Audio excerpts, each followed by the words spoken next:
I hope you can see my screen. जी Yes, screen sir. नजर आ रही है आप लोगों को? ओके जी सर, आ रही है। okay, so let me turn on this marker. Okay, so हमने लास्ट टाइम बात की थी कि we have covered these topics which were about the analysis of aperiodic signals. आज जो हम बात करेंगे we're going to talk about signal transmission through a linear system. ठीक है, और हम कोशिश करेंगे कि इस हफ्ते में इन बाकी टॉपिक्स को हम कवर कर दें। अगर नहीं कर सकेंगे तो we might take one more class from next week inshallah. So let's quickly jump to the topic itself. तो हमने लास्ट टाइम जो बात की थी, we concluded our discussion on this slide where we actually talked about some Fourier transform operations, जिसके अंदर हमने superposition, scalar multiplication, duality, time scaling, time shifting, frequency shifting और ये सारे टॉपिक्स हमने लास्ट टाइम डिटेल में डिस्कस किए थे and we learn how to apply these properties on any kind of input signal. आज हम बात करेंगे सिग्नल ट्रांसमिशन की ओवर ए लीनियर सिस्टम। ठीक है, और इसके अंदर जो टॉपिक्स हम डिस्कस करेंगे we going to talk about what linear systems are. फिर हम कन्वोल्यूशन का कॉन्सेप्ट जो है उसको हम डिस्कस करेंगे। इससे पहले आप लोग देख चुके हैं कि कन्वोल्यूशन का प्रोसेस क्या होता है कि जब भी आपका सिग्नल किसी भी एक सिस्टम में से गुजरेगा, किसी भी एक चैनल में से गुजरेगा या किसी भी एक ऐसा एक मीडियम है जिसमें से आपका सिग्नल गुजर रहा है, it actually undergoes convolution process. ठीक है, तो हम थोड़ा सा इसको भी डिस्कस करेंगे सिग्नल के पर्सपेक्टिव से। फिर हम एग्जामिन करेंगे सिग्नल ट्रांसमिशन को when it is actually passing through a linear system. फिर हम कुछ डिस्टॉर्शंस को डिस्कस करेंगे कि किस किस्म की डिस्टॉर्शंस जो हैं वो इंट्रोड्यूस होती हैं सिग्नल्स के अंदर ड्यूरिंग ट्रांसमिशन। और एंड पे फिर हम कुछ एग्जांपल्स देखेंगे रियल और आइडियल फैक्टर्स के केस में and we will see how it all comes into all this discussion. Okay, so और secondly before we actually start this topic, आज इंशाल्लाह हमारा एक क्विज प्लान है जो कि at the end of this lecture हम कंडक्ट करेंगे। I have already sorted it out, बाकी उसकी जो इंस्ट्रक्शंस है I will give you at the end of the quiz, so be mentally prepared. अच्छा, सो जो लीनियर सिस्टम्स होते हैं, अब कैसे हम डिफाइन करते हैं किसी एक सिस्टम को कि वो एक लीनियर सिस्टम है। So first of all, for every system we consider that system is actually a black box. हमें नहीं पता कि उसका बिहेवियर क्या है, हमें सिर्फ ये पता है कि ये एक ब्लैक बॉक्स है। हम इसको एक खास इनपुट g ऑफ t देते हैं तो हमें एक कॉरस्पॉन्डिंग y ऑफ t हमें आउटपुट मिल जाता है। ठीक है, सो हम उस सिस्टम का जो बिहेवियर होगा हम उसको एक वेरिएबल से डिफाइन करते हैं, that is known as h of t which is known as the impulse response of the system. ठीक है, तो कोई भी एक सिस्टम है, फॉर एग्जांपल एक लो पास फिल्टर है। ठीक है, अब हमें नहीं पता फॉर एग्जांपल कि लो पास फिल्टर का क्या बिहेवियर होता है, लेकिन ये एक सिस्टम है, इसकी इनपुट में एक सिग्नल दूंगा तो आउटपुट पे क्या होगा, ये लो पास फिल्टर सिर्फ लो फ्रीक्वेंसी कंपोनेंट्स को रिटेन करेगा और हाई फ्रीक्वेंसी कंपोनेंट्स को डिस्कार्ड कर देगा। That is the behaviour of this low pass filter.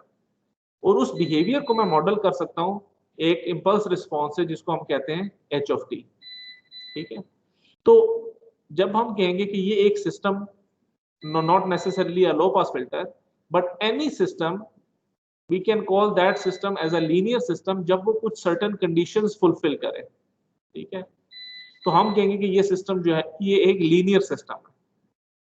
जो नॉर्मल सिस्टम जो हम डिस्कस करते हैं, जैसा आपने सिग्नल सिस्टम्स में भी देखा था, we actually talked about LTI systems, जिनको हम कहते हैं कि लीनियर टाइम इनवेरिएंट सिस्टम।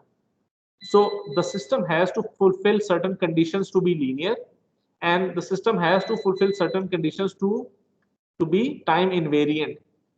ठीक है, तो वो conditions क्या है वो हम आज यहाँ पे डिस्कस करेंगे। ठीक है, तो हमारे पास कोई भी एक LTI सिस्टम है, let me clear all of it. हमारे पास कोई भी एक LTI सिस्टम है जिसे हम लीनियर टाइम इनवेरिएंट सिस्टम कहते हैं, उसका एक खास इंपल्स रिस्पांस होगा।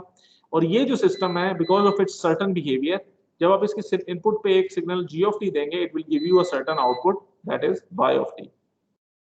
अब हम कैसे कहेंगे कि ये जो एक सिस्टम है ये एक लीनियर सिस्टम है या टाइम इनवेरिएंट सिस्टम है, उसकी कंडीशंस क्या हैं वो ये हैं कि for example if you assume कि आप अगर एक इस सिस्टम को इनपुट g1 ऑफ t दें तो कॉरस्पॉन्डिंग आउटपुट जो आपको मिलेगी वो होगी y1 ऑफ t। यानी if I give this system N input g1 of t तो मुझे आउटपुट पे जो सिग्नल मिलेगा that will be y1 of t। ठीक है। और अगर मैं इसको इनपुट देता हूं g2 ऑफ t, तो कॉरस्पॉन्डिंग मुझे वही y2 ऑफ t मिलेगा।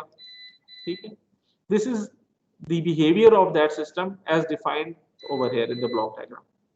अब हम इस पहली जो कंडीशन हमारे पास कि ये सिस्टम लीनियर है या नहीं है, so for a system to be linear, अगर मैं इसकी इनपुट पे एक linear combination of the inputs दूं, यानी g1 प्लस g2 दे दूं, या लीनियर कॉम्बिनेशन से मुराद होता है g1 of t plus 2 times g2 of t, ये भी एक लीनियर कॉम्बिनेशन है।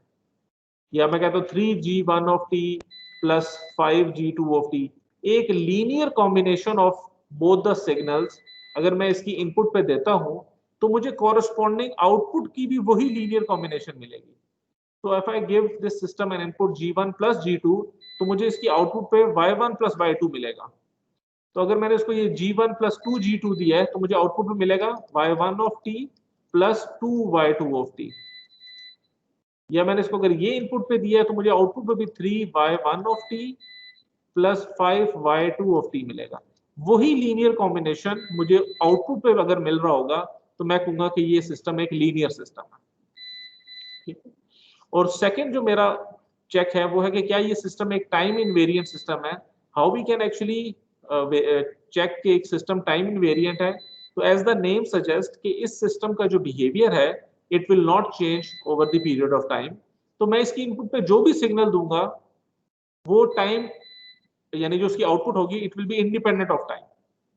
ये नहीं हो सकता कि एक फॉर एग्जांपल सिस्टम है वो अभी लो पास फिल्टर की तरह ऑपरेट कर रहा है और आफ्टर सर्टेन टाइम वो हाई पास की तरफ बिहेव करना शुरू कर देगा, और कुछ देर के बाद वो एक बैंड पास की तरफ बिहेव करना शुरू कर देगा। ठीक है। तो जो सिस्टम अपना behaviour with respect to time change नहीं करते, हम उन सिस्टम को कहते हैं कि ये एक टाइम इनवेरिएंट सिस्टम है। And how we can test this? A system is time invariant if the properties do not change with time. उसका जो बिहेवियर है वो चेंज नहीं होता विद रिस्पेक्ट टू टाइम, तो हम कहेंगे कि ये एक टाइम इनवेरिएंट सिस्टम है। और इसकी मिसाल कैसे है कि अगर मैं एक सिस्टम को इनपुट g ऑफ t दूं, तो मुझे आउटपुट y ऑफ t मिल रही है, जिस तरह हमने यहाँ पे डिफाइन की है। तो अगर मैं इसको एक delayed version of the input दूं थोड़ी देर बाद, तो अगर इसका बिहेवियर चेंज नहीं हुआ होगा, तो मुझे वही रिस्पॉन्स आउटपुट पे मिलेगा जो कि मुझे g ऑफ t के केस में मिल रहा था। द ओनली डिफरेंस इज कि ये जितने डिले से मुझे मिल रहा है उतने ही डिले से मुझे वो आउटपुट मिल रही होगी। The output will not change with respect to time. तो जो सिस्टम ये दो कंडीशंस मीट कर लेता है, हम कहते हैं कि ये सिस्टम एक लीनियर टाइम इनवेरिएंट सिस्टम है। ओके। सो जो लीनियर टाइम इनवेरिएंट सिस्टम है, हम इनको थोड़ा सा और डिस्कस करते हैं। एलटीआई सिस्टम्स हो या कोई भी सिस्टम्स हो, ठीक है। अभी हम स्पेसिफिकली एलटीआई सिस्टम की बात कर रहे हैं, so let's talk little bit about it. अभी हमने ये बात की कि आपके पास जो एलटीआई सिस्टम है, for example let me right it down. LTI system जो है, इसकी इनपुट पे एक सिग्नल g ऑफ t आप दें और आउटपुट पे आपको एक y ऑफ t मिलेगा।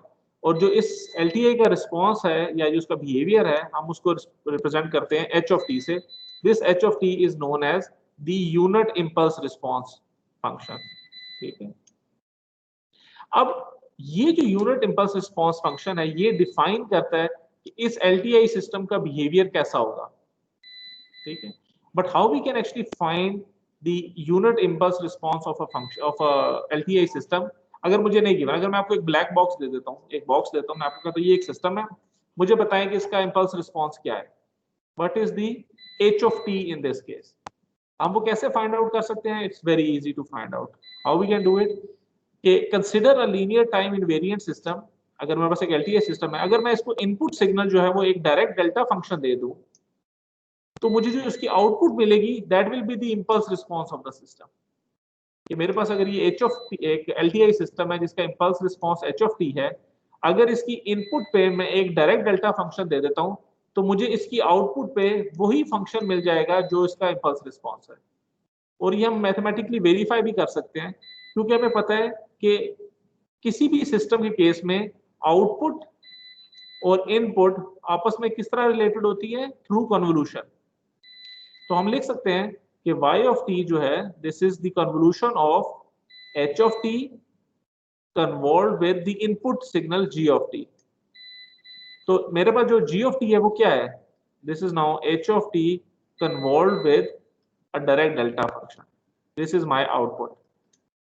अब मैं अगर इसको फ्रीक्वेंसी डोमेन में ले जाऊं यूजिंग फोरियर ट्रांसफॉर्म, तो जो y of t है it will become y of f, और हमें पता है जो कन्वोल्यूशन होती है ये फ्रीक्वेंसी डोमेन में क्या हो जाती है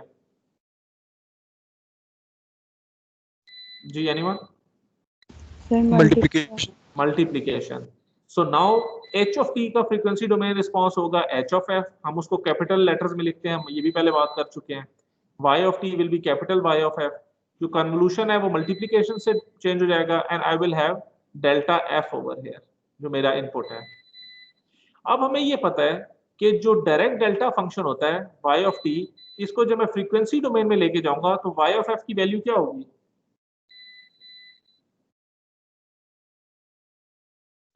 1. यस यस, अगर आपको याद हो. इसीलिए ये जो प्रॉपर्टीज है दे आर वेरी इंपॉर्टेंट, कि आप इनको जितना यूज करेंगे उतना आपको याद रहेगा कि जनरल जो प्रॉपर्टीज है वो क्या है. ये जो डेल्टा टी होता है, if this is your input function, तो फोरियर ट्रांसफॉर्म में उसकी वैल्यू 1 के बराबर होती है. तो अब मैं इसी प्रॉपर्टी को यहाँ पे यूज कर रहा हूँ, एंड आई विल सी कि ये वैल्यू तो 1 हो गई है, तो it means my y of f is nothing else but h of f. और इसको अगर मैं इनवर्स फोरियर ट्रांसफॉर्म लेता हूं तो y of t is equal to h of t. वही बात यहाँ पे हमने डिस्कस कर ली है. तो let me just clear all of it.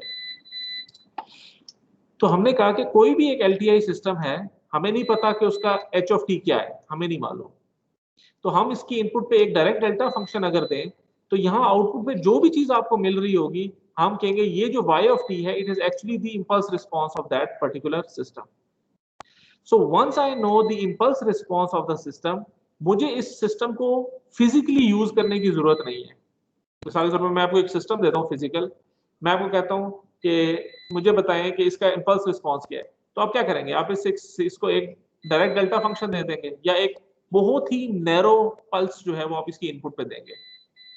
जब आप उसकी इनपुट पे पल्स देंगे, आउटपुट पे जो भी एक पैटर्न आपको मिलेगा, वो पैटर्न उसके इंपल्स रिस्पांस को शो कर रहा होगा. But once I know the pattern, अब मुझे बार बार वो फिजिकल सिस्टम यूज करने की जरूरत नहीं है, क्योंकि मुझे पता है कि ये जो आउटपुट पे मुझे h of t मिला है, अगर इस h of t को मैं किसी भी किस्म के इनपुट सिग्नल के साथ कन्वॉल्व करूं तो वो मेरी डिजायर्ड आउटपुट होगी. So instead of using the physical system, I can use this h of t or the unit impulse response of that particular system. तो मैं इस h of t को यूज करके कोई भी corresponding output find out कर सकता हूँ with respect to a certain input x of t. और ये दोनों आपस में y of t और x of t आपस में कैसे रिलेटेड हैं? They are related by convolution. तो ये h of t आपने फाइंड आउट कर दिया अपने सिस्टम का. अब इस h of t को कन्वॉल्व कर लें विद x of t, कोई भी आपके पास इनपुट सिग्नल है, आपको कॉरस्पॉन्डिंग आउटपुट सिग्नल मिल जाएगा. और ये जो कन्वोल्यूशन का प्रोसेस होता है, ये कैसे डिफाइंड होता है, हम ये ऑलरेडी देख चुके हैं कि ये जो दोनों फंक्शंस हैं, इनमें से हम एक को एज इट इज रखते हैं, दूसरे को फ्लिप करते हैं और फिर हम स्लाइड करते हैं. और वो हमने कैसे डिफाइन किया था कि h को हमने एज इट इज लिख दिया, we introduce this dummy variable tau, और हमने जो x है इसको एक दफा फ्लिप किया और उसको हमने डिले दे दिया. और फिर हम जब उसको फ्लिप एंड स्लाइड कर रहे हैं, so we are adding up all the samples together, so we are performing the convolution process. ठीक है. So either we can do this integration to find the convolution, या दूसरा तरीका ये है कि मैं h ऑफ t के corresponding h of f find out कर लूं, और जो input signal x of t है उसके corresponding x of f find out कर लूं, और सिंपली x ऑफ f और h ऑफ f को आपस में मल्टीप्लाई करके उसका इनवर्स फोरियर ट्रांसफॉर्म ले लूं, तो मुझे वही y of t मिल जाएगा. I can use both methods, whichever is convenient for us. So यही जो हमारे पास h of t है, we have called this h of t as unit impulse response. और ये इसके नाम से भी पता चल रहा है कि हमने एक यूनिट इंपल्स जब एक सिस्टम को दी, तो उस सिस्टम ने क्या रिस्पांस दिया, that is known as unit impulse response. ठीक है. तो टाइम डोमेन में किसी भी एक सिस्टम को हम कहते हैं कि उसका जो बिहेवियर है वो कहलाता है यूनिट इंपल्स रिस्पांस, और फ्रीक्वेंसी डोमेन में जब आप जाते हैं तो उसको हम कहते हैं frequency response of the LTI system. या इसके मुख्तलिफ नाम है। इसको हम सिस्टम ट्रांसफर फंक्शन भी कहते हैं, इसको हम सिस्टम फ्रीक्वेंसी रिस्पॉन्स भी कहते हैं, इसको हम स्पेक्ट्रल रिस्पॉन्स भी कहते हैं। And it is represented as H of omega. हम इसको एच ऑफ ओमेगा भी कह सकते हैं, हम इसको एच ऑफ एफ भी कह सकते हैं, डिपेंडिंग अपॉन कि अगर आप फ्रीक्वेंसी डोमेन में है या एंगुलर फ्रीक्वेंसी के फॉर्म में आप बात कर रहे हैं। ठीक है, तो इसी बात को यहाँ पे थोड़ा सा ग्राफिकली भी उसने रिप्रेजेंट कर दिया है कि अगर आपके पास एक्स ऑफ टी का Fourier transform X of omega है, बाय द वे ये जो सिंबल है it actually represents the frequency duality, time frequency duality principle, कि एक्स ऑफ टी से आप एक्स ऑफ ओमेगा निकाल सकते हैं और एक्स ऑफ ओमेगा से आप एक्स ऑफ टी निकाल सकते हैं using the Fourier transform and the inverse Fourier transform. इसी तरह जो एच ऑफ टी है which is the unit impulse response, frequency domain में it is h of omega using the time frequency duality principle. तो जो convolution का process है वो रिड्यूस हो जाएगा सिंपली एक प्रोडक्ट में, that is y of t is the convolution of h of t and x of t. In frequency domain it is the multiplication of h of omega and x of omega. और हम इसको ऐसे भी लिख सकते हैं कि एक LTI सिस्टम जो है टाइम डोमेन में it is x of t, frequency domain में it is h of f। तो टाइम डोमेन में अगर एक सिग्नल आप इसको देंगे तो टाइम डोमेन में आउटपुट जो होगी it is the convolution of the input and the unit impulse response. और अगर आप फ्रीक्वेंसी डोमेन की बात करेंगे तो इनपुट पे आप एक फ्रीक्वेंसी डोमेन रिप्रेजेंटेशन देंगे, आउटपुट में भी आपको फ्रीक्वेंसी डोमेन रिप्रेजेंटेशन मिलेगी, but it will be the product of the frequency domain representation of the input signal and the system transfer function और the frequency response of the LTI system. और आप चाहें तो इस आउटपुट का फिर आप इनवर्स फोरियर ट्रांसफॉर्म ले तो आपको y of t मिल जाएगा which will be same as this y of t। ठीक है, तो ये इस h of ओमेगा के मुख्तलिफ नाम है, system transfer function, system frequency response, spectral response, frequency response, ये सारे इसके सेम नेम्स हैं। ठीक है, अब हम थोड़ी सी बात ये करते हैं कि ये जो रिस्पॉन्स है how they are related with each other in terms of magnitude and phase. अब ये देखें हमारे पास फ्रीक्वेंसी डोमेन के अंदर जो आउटपुट है y of ओमेगा, ये रिलेट है with the product of the frequency response of the LTI system and the frequency response of the input signal। तो अगर मैं ये y of ओमेगा को इसके मैग्नीट्यूड और फेज में डिवाइड कर दूं तो आई can see it like this कि ये इसका मैग्नीट्यूड रिस्पॉन्स है और ये इसका फेज रिस्पॉन्स है, क्योंकि हमें पता है कि हम किसी भी एक कॉम्प्लेक्स सिग्नल को जो हमारे पास से for example y of omega है, हम इसको रिप्रेजेंट कर सकते हैं इसके मैग्नीट्यूड रिस्पॉन्स और e raise over j theta y omega की फॉर्म में। सो बेसिकली हमने उसको r e j थीटा की फॉर्म में रिप्रेजेंट कर दिया है, where r is the magnitude and theta is the phase. तो हमने इस y of ओमेगा को मैग्नीट्यूड रिस्पॉन्स और फेज रिस्पॉन्स में हमने डिफाइन कर दिया।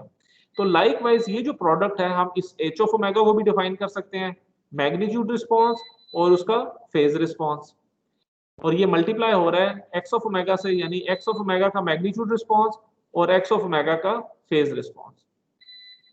अब चूंकि ये सारी वैल्यूज मल्टीप्लाई हो रही हैं तो ये जो दो मैग्नीट्यूड्स हैं ये आपस में मल्टीप्लाई कर जाएंगे, और ये जो एक्सपोनेंशियल्स हैं they will also multiply with each other. e raised to power j theta h will multiply by e raised to power j theta x। अब हमें पता है कि जब दो एक्सपोनेंशियल्स आपस में मल्टीप्लाई करते हैं अगर उनकी बेसिस सेम हो तो उनकी पावर्स ऐड हो जाती हैं, और वही काम हमने यहाँ पे किया कि चूंकि बेसिस सेम है दोनों फेसेस जो है वो आपस में ऐड हो जाएंगे। अब मैं इस लेफ्ट साइड को इस राइट साइड से अगर कंपेयर करूं तो ये जो मैग्नीट्यूड रिस्पॉन्स है आउटपुट का which is this one, this is output magnitude response, it is equal to the product of the magnitude responses of h of omega and x of omega। जबकि जो output का phase response है this is equal to the sum of the phases of the h of omega and x of omega। ठीक है, तो अगर मैं आपको किसी भी एक सिस्टम के ब्लॉक डायग्राम से देता हूं और मैं आपको कहता हूं कि इसका जो फ्रीक्वेंसी रिस्पॉन्स है वो फॉर एग्जांपल आपके पास से 1 e raised over j 5 for example ये है 5 ओमेगा फॉर एग्जांपल, ये उसका h ऑफ ओमेगा है। और जो इसका x ऑफ ओमेगा है इनपुट पे वो है से 2e⁻ j3 ओमेगा। ये मैं एक छोटी सी एग्जांपल आपसे ले रहा हूँ, आपको दे रहा हूँ। तो मैं कहता हूँ कि बताएं इसके आउटपुट रिस्पांस क्या होगा। तो आपको ये पता चल गया देखते ही कि जब आउटपुट रिस्पांस की हम बात करेंगे जो which is your y of omega, तो y ऑफ ओमेगा लिखने के लिए क्या होगा कि h ऑफ ओमेगा और x ऑफ ओमेगा के जो मैग्नीट्यूड्स हैं मैं इनको सिंपली मल्टीप्लाई कर दूंगा लाइक दिस। तो y का जो मैग्नीट्यूड रिस्पांस होगा वो होगा 2 1 2। और जो इसका फेज रिस्पांस है, फेज रिस्पांस क्या है, एनीथिंग, ये जो e⁻j के साथ जो कुछ भी लिखा हुआ है that is the phase response. तो हमारे पास यहाँ पे जो फेज है वो है 5 ओमेगा एंड 3 ओमेगा। तो जो फेजेस हैं they will add with each other, तो they will become 5 omega plus 3 omega is e⁻j 8 omega. So this is the output of your system. तो जो इसमें जो इम्पोर्टेंट बात है समझने वाली वो ये है कि जब भी आप किसी भी एक सिस्टम की आउटपुट डिफाइन करेंगे तो जो आउटपुट का मैग्नीट्यूड होगा it will be the product of the magnitudes of the input signal and the system transfer function. और उस आउटपुट का जो फेज रिस्पांस होगा it will be the sum of the phases of the input response and the system frequency response. Okay okay, so अभी हम बात करना चाह रहे हैं चैनल्स की। तो before we actually start the transmission of signal through any channel we have to define a benchmark जिसको हम यूज करेंगे टू सी कि कोई भी एक सिस्टम जो है वो डिस्टॉर्शनलेस सिस्टम है या वो एक डिस्टॉर्शन क्रिएट करने वाला सिस्टम है। सो सबसे पहले अगर मैं एक बेंचमार्क बना लेता हूँ कि वो क्या कंडीशन है जो कि किसी भी एक ट्रांसमिशन को डिस्टॉर्शनलेस बनाती है, तो based upon those conditions I can benchmark कि कोई भी एक गिवन सिस्टम जो है क्या वो डिस्टॉर्शन क्रिएट करेगा या वो डिस्टॉर्शन क्रिएट नहीं करेगा। So we have to first define a case जो अगर फुलफिल हो जाए तो यू विल कंसीडर कि the system is a distortionless system. ठीक है, सो वो कंडीशंस क्या है, let's talk about that. So transmission is said to be distortionless कि कोई भी आप ट्रांसमिशन कर रहे हैं किसी भी एक सिस्टम से, आप उस सिस्टम को एक इनपुट देते हैं और आपको एक जो भी रिक्वायर्ड आउटपुट आपको मिल जाती है। हम कहेंगे कि ये जो ट्रांसमिशन है ये कंप्लीटली डिस्टॉर्शनलेस है अगर क्या हो, number one, if the input and the output have identical wave shapes with A multiplicative constant. पहली चीज तो ये है इसके अंदर कि जब भी आप किसी एक सिस्टम को, कोई भी एक ब्लैक बॉक्स है, एक LTI सिस्टम है, आप इसकी इनपुट पे एक सिग्नल g ऑफ t दे रहे हैं और आउटपुट पे आपको सिग्नल y ऑफ t मिल रहा है, तो जो भी शेप g ऑफ t की थी, for example this is the shape that you have given to it, output पे भी आपको वही शेप अगर मिल जाती है, फर्क सिर्फ इतना हो जाए कि ये फॉर एग्जांपल अगर इसका मैग्नीट्यूड 1 था, इसका मैग्नीट्यूड k टाइम्स हो गया मिसाल के तौर पे, तो वैल्यू बढ़ गई है, एम्पलीफाई हो गया I should say, but the shape is not changed. तो हम कहेंगे कि ये जो सिस्टम है ये एक LTI सिस्टम जो है ये एक डिस्टॉर्शनलेस सिस्टम है। ठीक है, सेकंड जो चीज है दैट मेक्स अ सिस्टम डिस्टॉर्शनलेस वो ये कि अगर वो आपके इनपुट में सिर्फ डिले इंट्रोड्यूस कर दे, कि आपने अगर इस LTI सिस्टम में इनपुट आपने दी, ये आउटपुट पे आपको जो सिग्नल मिला वो एक डिले के बाद मिला but the shape is not changed, ये आपको एक खास डिले के बाद खाली ये वैल्यू मिल रही है, let me call it as TD, even then we will call this system as a distortionless system. क्योंकि डिस्टॉर्शनलेस सिस्टम की जो पहली जो कंडीशन है जो इंपॉर्टेंट है वो ये कि the shape must not change. और it make sense as well कि देखिए अगर मैं एक सिग्नल लेता हूँ, एक ऑडियो सिग्नल है, एक वॉइस है या कोई भी एक सिग्नल है, अगर मैं किसी भी एक ट्रांसमिशन मीडियम से गुजारता हूँ, मेरे लिए तो आइडियल केस ये है कि वो जो मीडियम है उस सिग्नल के ऊपर कोई इफेक्ट ना लेके आए, जो चीज मैं ट्रांसमिट कर रहा हूँ एग्जैक्टली वही चीज मुझे दूसरे एंड पे मिल जाए। तो डिस्टॉर्शन कैसे क्रिएट होगी जी?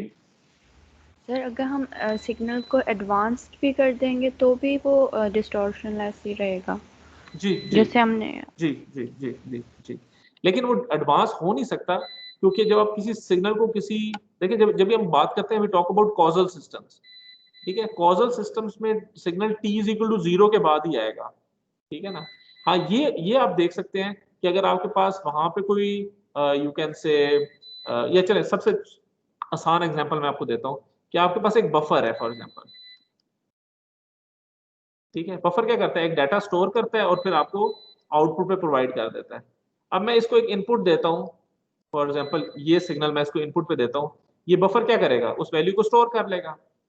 ठीक है, और जब बफर आपका फुल होगा and after a certain period of time वो आपको वैल्यू प्रोवाइड करेगा, तो आपको एक थोड़े डिले के बाद वही वाली इंफॉर्मेशन आपको आउटपुट में मिल जाएगी। अब ये बफर क्या है, इट्स अ डिस्टॉर्शनलेस सिस्टम, कि इस बफर ने आपके सिग्नल की शेप को चेंज नहीं किया। ठीक है, तो हम एक कंडीशन डिफाइन कर देते हैं कि अगर एक सिस्टम आपके सिग्नल की शेप को चेंज नहीं करता, उसके मैग्नीट्यूड को कम या ज्यादा कर देता है, we will still call that system as a distortionless system। एक इसकी मिसाल और भी है कि आप एक एम्पलीफायर देख लें। ठीक है, इस एम्पलीफायर की इनपुट पे आप एक सिग्नल देते हैं, ये आउटपुट पे आपको सिग्नल एम्पलीफाई होके मिल जाता है।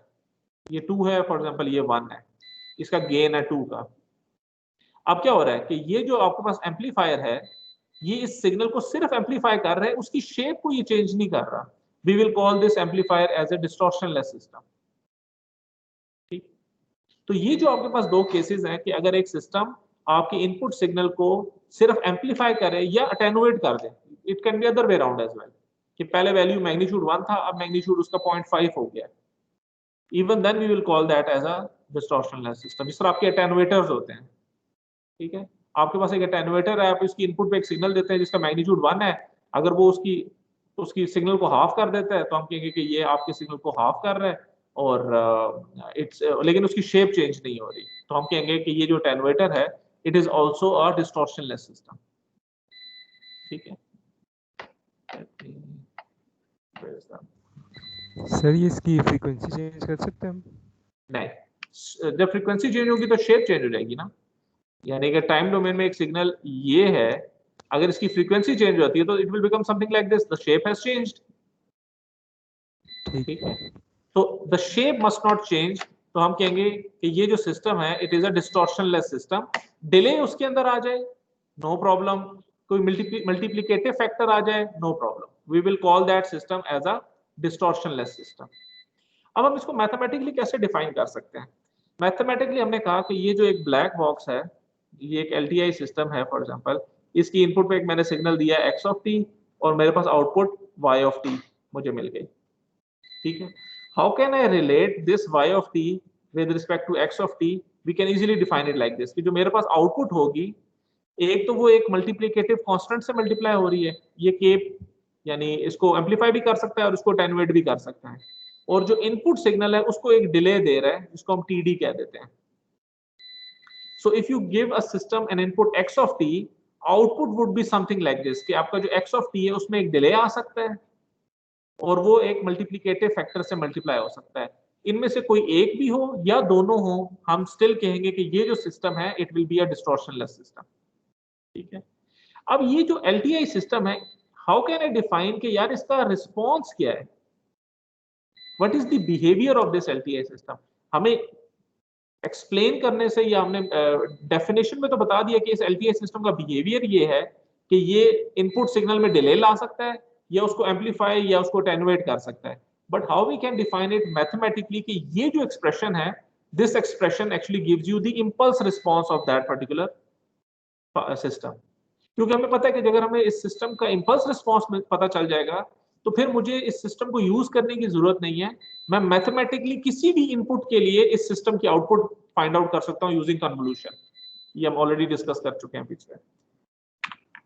तो हम क्या करते हैं, how we can find this unit impulse response? हम इस, ये जो हमारे पास इक्वेशन आई है टाइम डोमेन में, हम इसको फोरियर ट्रांसफॉर्म की मदद से हम इसको फ्रीक्वेंसी डोमेन में ले जाते हैं। तो सबसे पहले y ऑफ t क्या है, it is y of f। k आपको पता है एक कांस्टेंट टर्म होती है, ये constant term, this is just a scalar multiplicative, तो k एज इट इज आ जाएगा। अब x के अंदर अगर डिले आया हुआ है तो फ्रीक्वेंसी डोमेन में क्या होगा, it will be multiplied by a G phase factor, it will be multiplied by an exponential. अगर आप, if you go back to your properties, you can see, where is that, ये कि जब भी आपके पास टाइम शिफ्टिंग होती है, किसी भी एक सिग्नल के अंदर टाइम शिफ्ट होगा तो फ्रीक्वेंसी डोमेन में वो जो फंक्शन का जो g ऑफ t का रिस्पॉन्स है वो it will be multiplied bye N exponential of the same delay. ये जो आपके पास t नॉट की वैल्यू आ रही है, हम ये टाइम शिफ्ट प्रॉपर्टी यूज कर रहे हैं, एंड विद दैट हमें पता चल गया कि जो y ऑफ t है this is y of f, scalar multiplicative factor as it is आ जाएगा, और xt minus td will be now x of f multiplied by this exponential corresponding to the same delay जो इसके अंदर introduce हुआ है। ठीक है, अब मैं इस फ्रीक्वेंसी डोमेन रिस्पांस को अगर देखूं तो मुझे ऑलरेडी पता है कि जो टाइम डोमेन में y ऑफ t होता है it is nothing else but x of t convolved with h of t, हमें ऑलरेडी पता है। और हमें पता है कि अगर मैं इसको फ्रीक्वेंसी डोमेन में ले जाऊं तो this is y of f, x of t will become x of f, convolution will become multiplication and h of t will become h of f। तो अगर मैं इन दोनों इक्वेशंस को इक्वेट करूं तो x of y of f equal to x of f, जिस भी factor के साथ वो मल्टीप्लाई हो रहा होगा that will be the h of f। तो अगर मैं इस एक्सप्रेशन को देखूं तो I have y of f and I have x of f here, anything else that is left k times this exponential is actually my h of f। So I can write that h of f of a distortionless system is k times e raised to power minus j 2 pi f td। ये मेरे पास system transfer function है या frequency response है किसी भी एक distortionless system की। Clear?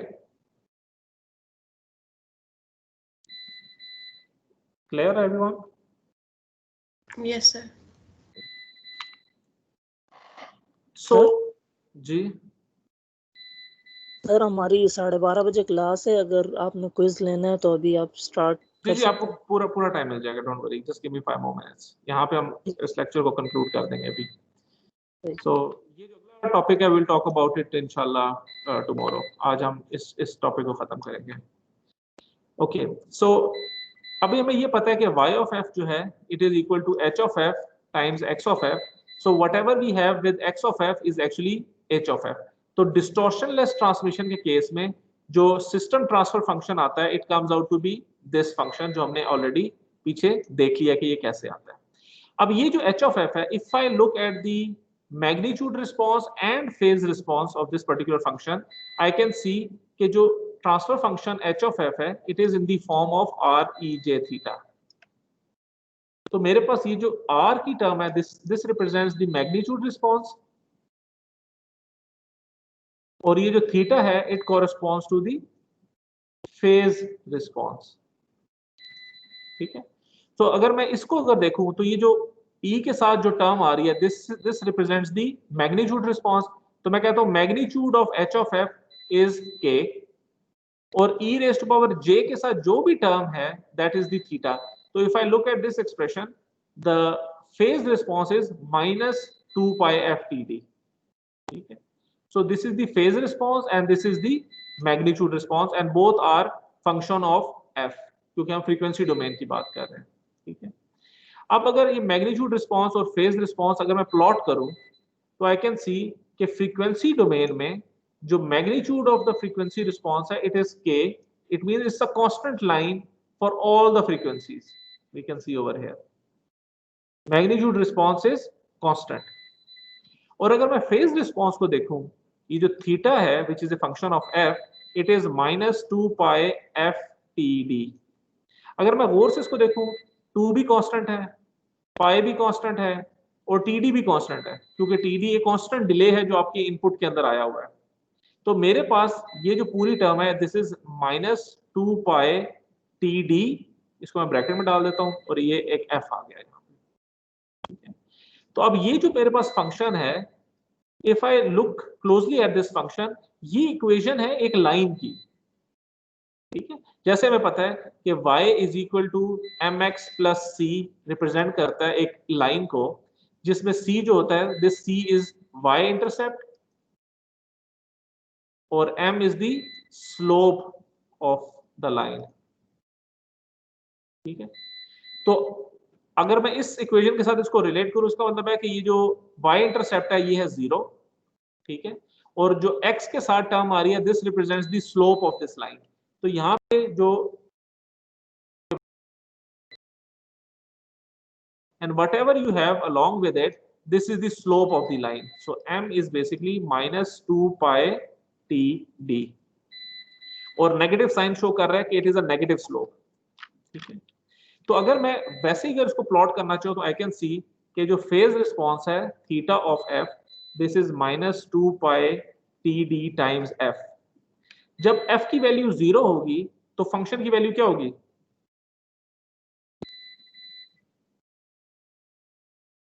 Zero. तो मैं यहाँ पे मैं ग्राफ में देख रहा हूँ कि ये जो एफ है, when f is equal to 0, the function value is also 0. ये जो डॉटेड लाइन आपको नजर आ रही है, this dotted line represents theta. तो मुझे नजर आ रहा है कि ये f की वैल्यू 0 है, तो फंक्शन की वैल्यू भी 0 है. अब अगर f की वैल्यू से माइनस इंफिनिटी है, तो अगर f की वैल्यू माइनस इंफिनिटी है तो फंक्शन की वैल्यू क्या होगी? इंफिनिटी. Plus infinity.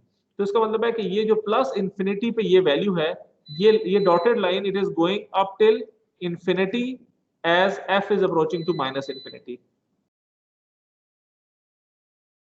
अगर मैं f की वैल्यू प्लस इंफिनिटी पुट करूं तो फंक्शन की वैल्यू क्या आएगी? Minus infinity. यानी इसका जो मैग्नीट्यूड है वो माइनस इंफिनिटी की तरफ जाएगा. तो this line will go like this all the way down to minus infinity. तो हम इसको वैल्यू पुट करके भी देख सकते हैं, और वैसे as a equation of line भी इसको देख सकते हैं. तो हमें पता चल रहा है कि ये एक लाइन की इक्वेशन है जिसकी एक खास स्लोप है और ये 0 में से पास कर रही है. ठीक है, so this line actually shows how your phase response is, and this line shows that your magnitude response is a constant k. ठीक है, तो ये जो ट्रांसफर फंक्शन हमने निकाला है, इस ट्रांसफर फंक्शन को प्लॉट करने से हमें दो चीजें पता चली. सबसे पहली बात कि जो एम्पलीट्यूड रिस्पॉन्स है h ऑफ f, किसी भी डिस्टॉर्शनलेस सिस्टम के लिए it must be a constant value,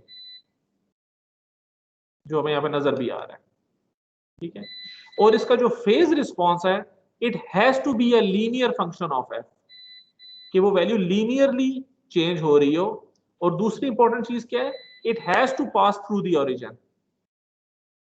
is equal to 0 पे theta of f is equal to 0, it must be 0. तो अगर मैं आपको कोई भी एक सिस्टम देता हूं और मैं आपको कहता हूं कि क्या ये सिस्टम एक डिस्टॉर्शनलेस सिस्टम है, तो आप उस सिस्टम को whatever that system x y z is, आप इस x y z सिस्टम का ट्रांसफर फंक्शन निकालें और सिर्फ देखें कि क्या इसका मैग्नीट्यूड रिस्पांस कांस्टेंट है और इसका फेज रिस्पांस क्या एक लीनियर फंक्शन है व्हिच इज पासिंग थ्रू 0, तो ये एक डिस्टॉर्शनलेस सिस्टम होगा. Clear?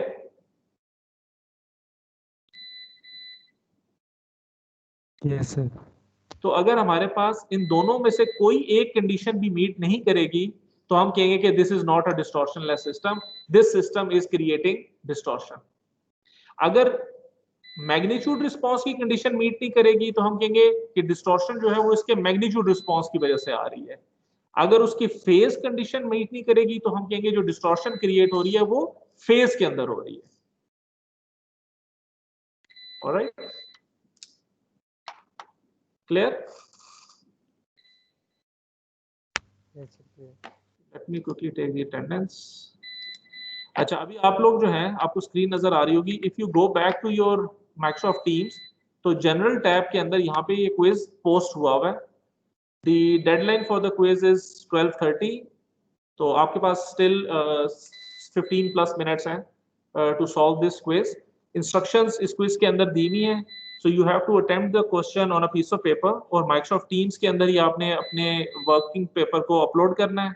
You have 10 minutes for the quiz and 5 minutes to upload the quiz on MS Team. और जो late submissions हैं, it's not allowed. ठीक है? So अगर आप quiz कर लें, just upload your quiz and you may leave the meeting. Okay? So best of luck. Inshallah, I will see you tomorrow for the next lecture. So I'll be stopping the recording right now, or I'll still be available for any queries. If you have any, otherwise जैसे जैसे आप quiz upload करते जाएं Microsoft teams पे, आप बेशक meeting leave कर लें। सो इंशाल्लाह I will see you guys tomorrow. अल्लाह हाफिज़।